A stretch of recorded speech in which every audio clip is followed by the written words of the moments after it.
Hi, I'm Axel from FXhome, and Loki and I are back with another video on corner pinning. This time, we will show you how to handle corner pinning in our free software, HitFilm Express. In a recent video, we talked about corner pinning with Mocha HitFilm, which is still the best approach if you have HitFilm Pro or have purchased the Mocha add-on for HitFilm Express. But if you only have the free software, you can still achieve a solid corner pin using the process we will show you right now. This project is available for download in the description of this video if you want to follow along. We are using the exact same media as in the earlier tutorial on corner pinning with Mocha, so you can directly compare them and see the differences in the process.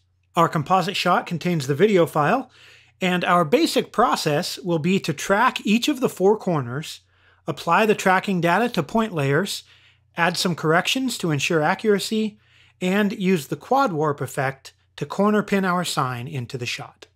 We handle the corners one at a time, which means we need to repeat this process 4 times. I plan to skip through some of that for this tutorial, because once you've learned the first corner, you will know exactly how to do all the others. So, first of all, we need to add a new tracker to the layer.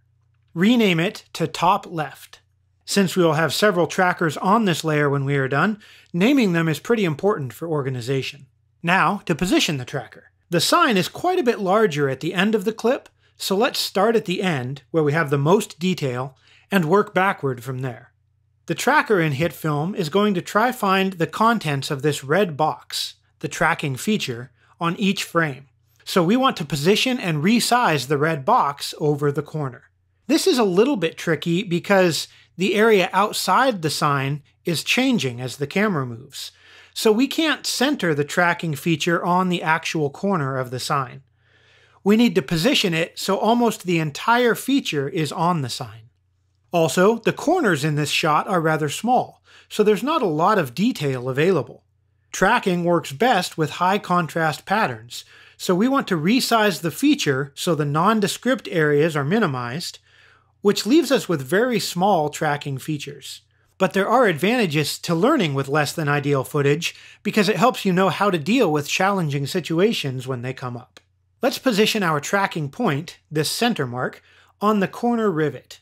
If you prefer to set it exactly to the corner, you can, but the farther we move it off center, the more any errors in the tracking will be exaggerated, and either way, we will need to fine-tune the results later.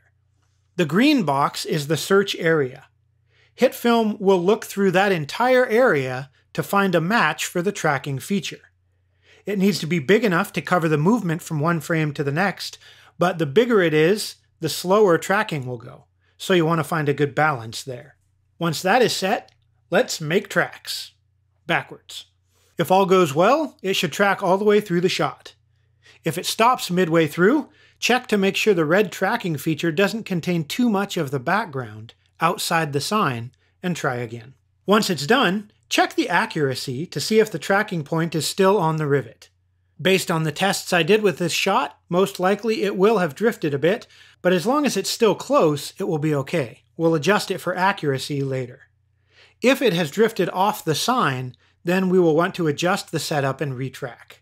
When corner 1 is good, then we can add another track to the layer and track the next corner. Remember to name each one as you go, and proceed with tracking all 4 to finish up phase 1. Now that we have all 4 corners tracked, we need to create 4 points. Create one from the new layer menu, then duplicate it 3 times using Ctrl-D or Command-D on a Mac. Rename them to match the 4 corners. If you order them top left, right, bottom left, right, they will match the quad warp setup, which will be handy later. Now, select each tracking point, choose the matching point in the layer menu, and click Apply to drop the tracking data onto the point layer. Repeat that process 4 times, and we will have 4 points with the tracking data keyframed into their position properties. The next step is to add any corrections we need to move the tracks to the corners and ensure accuracy. To do this, we will create 4 more points. Name them after the corners again, using the same order, but add a suffix such as fix, final, corrected, whatever makes it easy for you to tell these points from the 4 original points. Parent each of the new points to its corresponding point containing the tracking data, and right-click its transform data and reset it to zero out the point to its parent layer's position. Now, we can keyframe these points very quickly to dial in the track. Start by moving the top left fix point up to the actual corner, enable keyframing, then jump to the last frame and shift it to the corner there as well. Now move through the frames between, adjusting the position as needed until the point is accurately placed on the corner throughout the shot. Rinse, wash, and repeat for the remaining 3 corners.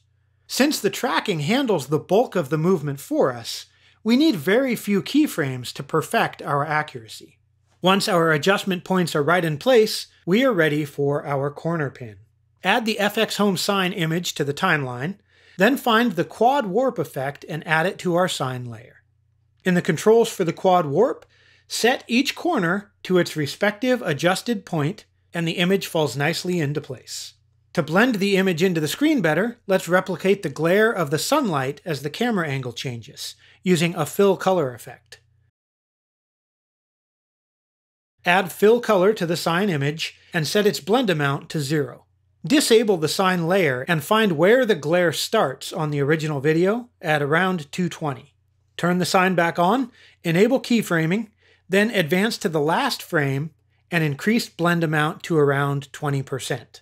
Again, you can compare it to the original to adjust the fill until you are happy that it matches. And here is our final result.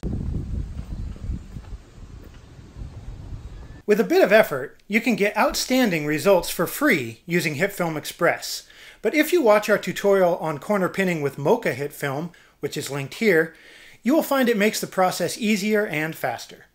So thanks for watching, remember to subscribe, and I'll see you next time. And in conclusion, Loki wanted to leave you with this film quote from Luke Skywalker in The Force Awakens, who said,